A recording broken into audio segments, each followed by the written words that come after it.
Hi, my queens. Welcome back to my channel. Tonight I wanted to talk about, how we're feeling during the quarantine. I know it's been a crazy, crazy long year. It's been a year full of challenges. Last week was my birthday, and the thing that I thought the most was what happened. What did I do? What did I do with this year?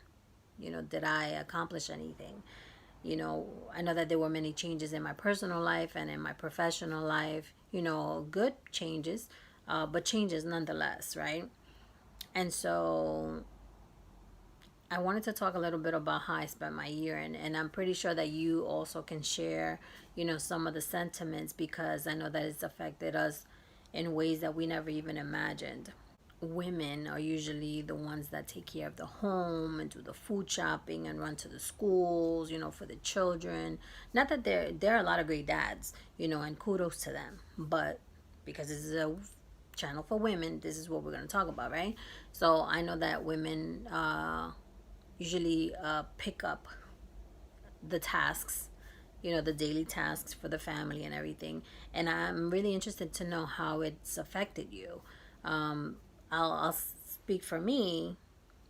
In the very beginning of the year, I transitioned to another job. I went from one job to the next within the same agency, and it was very hard for me because I wasn't able to, get that FaceTime with, either my supervisor or my colleagues. And everything had to be done via phone or video chat, right? Video conference.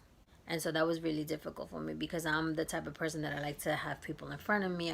I need to have people near me for me to communicate. I'm a visual person. So when we're talking about projects, I need to have the project in front of me. I naturally have a lot of questions. I like to ask a lot of questions, and so doing everything by phone and by video conference, it was really difficult for me at first. I didn't get to meet a lot of folks, and to this day, I still haven't met a lot of folks that I work with. I don't know what they look like, so that's been really hard for me.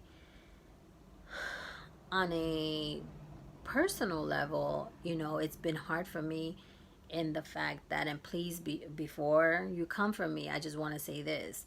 I'm not a shallow person. I am not a person that flaunts things,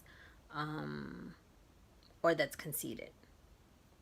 But I like to dress nice. I like nice things.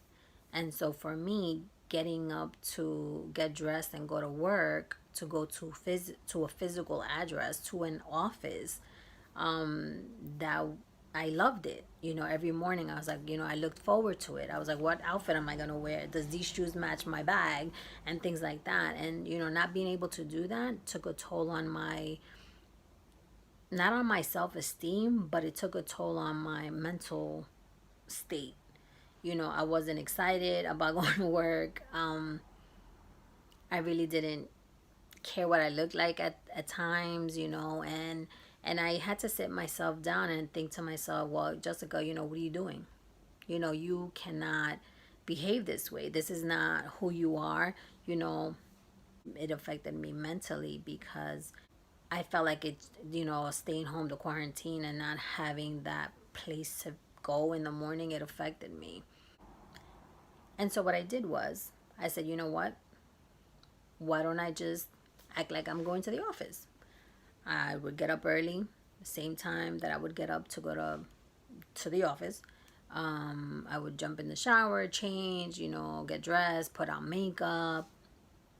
I mean, the only thing I don't do, I'm gonna be honest with you, is I don't wear heels in my house because, I mean, where am I going? I sit in front of a computer all day, and work from my desk. But I would get dressed.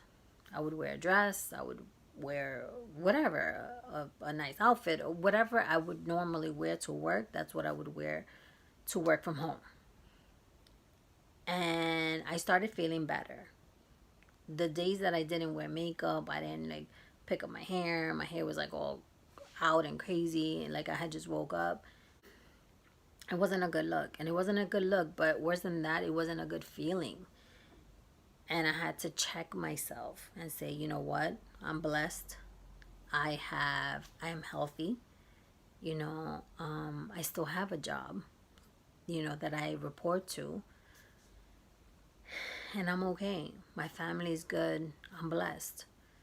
And this is not a time for me to act out.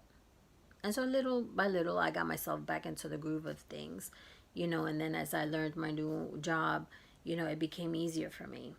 And so I was able to get over that hump. The other thing that I wanted to say is that I know that a lot of people, unfortunately, we have lost a lot of people in the world, not just in New York City or New York State, but like in the world. And it's heartbreaking to know that there are a lot of people who lost family members. It's not an easy thing. There are a lot of people who lost their jobs, who were threatened with eviction. There are a lot of injustices, because of this pandemic. But I'm going to leave some links or information in the description box, so that you can take advantage of that if you are in New York City or New York State, because there is help out there.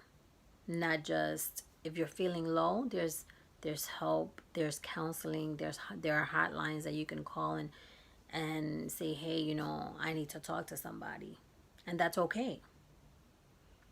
If you need food, or if you know someone who needs food, there is help. There are food pantries throughout the city that is providing food for families. And there are organizations that can provide legal advice, or even state agencies that provide legal advice if you or someone you know is being threatened with eviction. And times are really hard right now. I mean, the holidays are here. People are starting to feel, you know, the pressure. Some people can't get presents for their families, for their children. Isn't that? I understand. But there is help. There's a lot of help.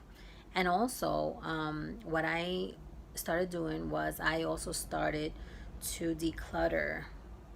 And I'm going to tell you why I'm mentioning this. I started to declutter my closets, and I'm going to show a video coming up maybe in the next couple of weeks about my declutter. I decluttered my closets because what this difficult year taught me was that I had a lot of things in excess. There's no reason why I should have anything in excess. And so I started donating as much as possible. Um, Dress for Success is an organization that I started donating to because they help women get back into the workforce. This video is not sponsored by them. It is not, it doesn't even know, the organization is not even aware that I'm going to talk about it. But it's important for us to talk about it because we need to support one another. And so what they do is that they take monetary donations, but they also take clothing donations.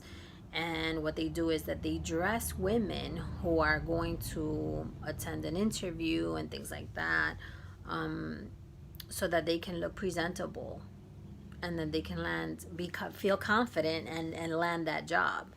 And so that's why I decided that the clothes that I have, and they're in really great shape, most of them went to Dress for Success. Um,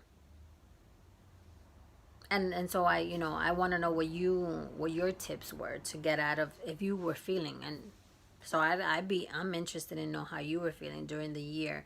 Did you struggle, and how did you handle those struggles? And do you have tips for me and other women, that we can use? Because the struggle is still here. And it's going to be a little while before it goes away, before things get back to normal, right? So we need to support one another in that. If you donate to an organization that you want the rest of us to learn about, feel free to put it in the comments. You know, the more we network, the more we inform each other, the better that we're going to be able to support one another. You're not in this alone. I'm not in this alone. And tell me how you feel.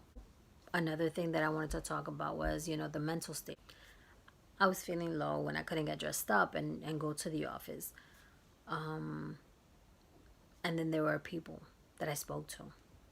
I have a network of folks who are very supportive. Some are professionals and some are not. Some are just, friends, that lend an ear, family members who I cried on their shoulder, but I always want you to know that you can speak to someone.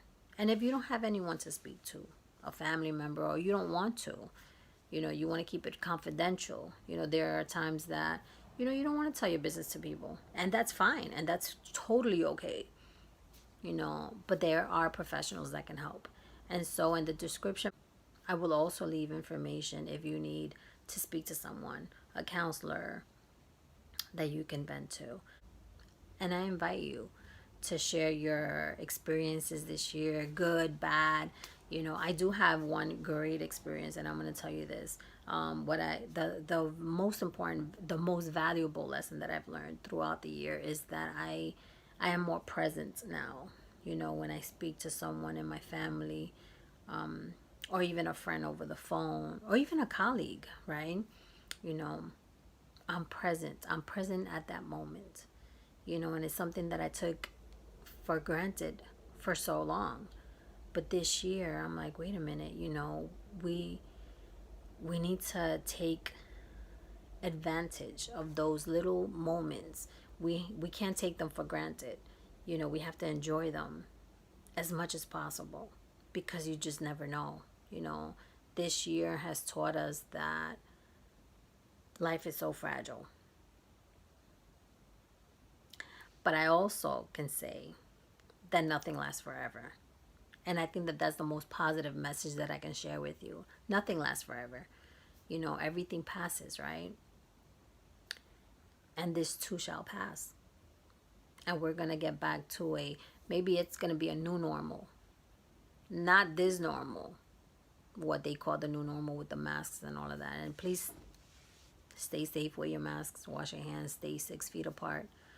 Stay safe and keep your loved ones safe. But it's going to be a new beginning for everyone. 2021, I think, is going to be a great year. We're in December 2020 now. I think that we've learned lessons. I think it's been rough, but I think that we also have learned a lot of precious lessons. And this new year coming, I think is going to bring us more surprises. I feel very optimistic about the new year. So tell me how you feeling. Tell me how you feeling. Again, thank you for watching. Like this video. Subscribe if you haven't subscribed, and leave a comment below. Good night.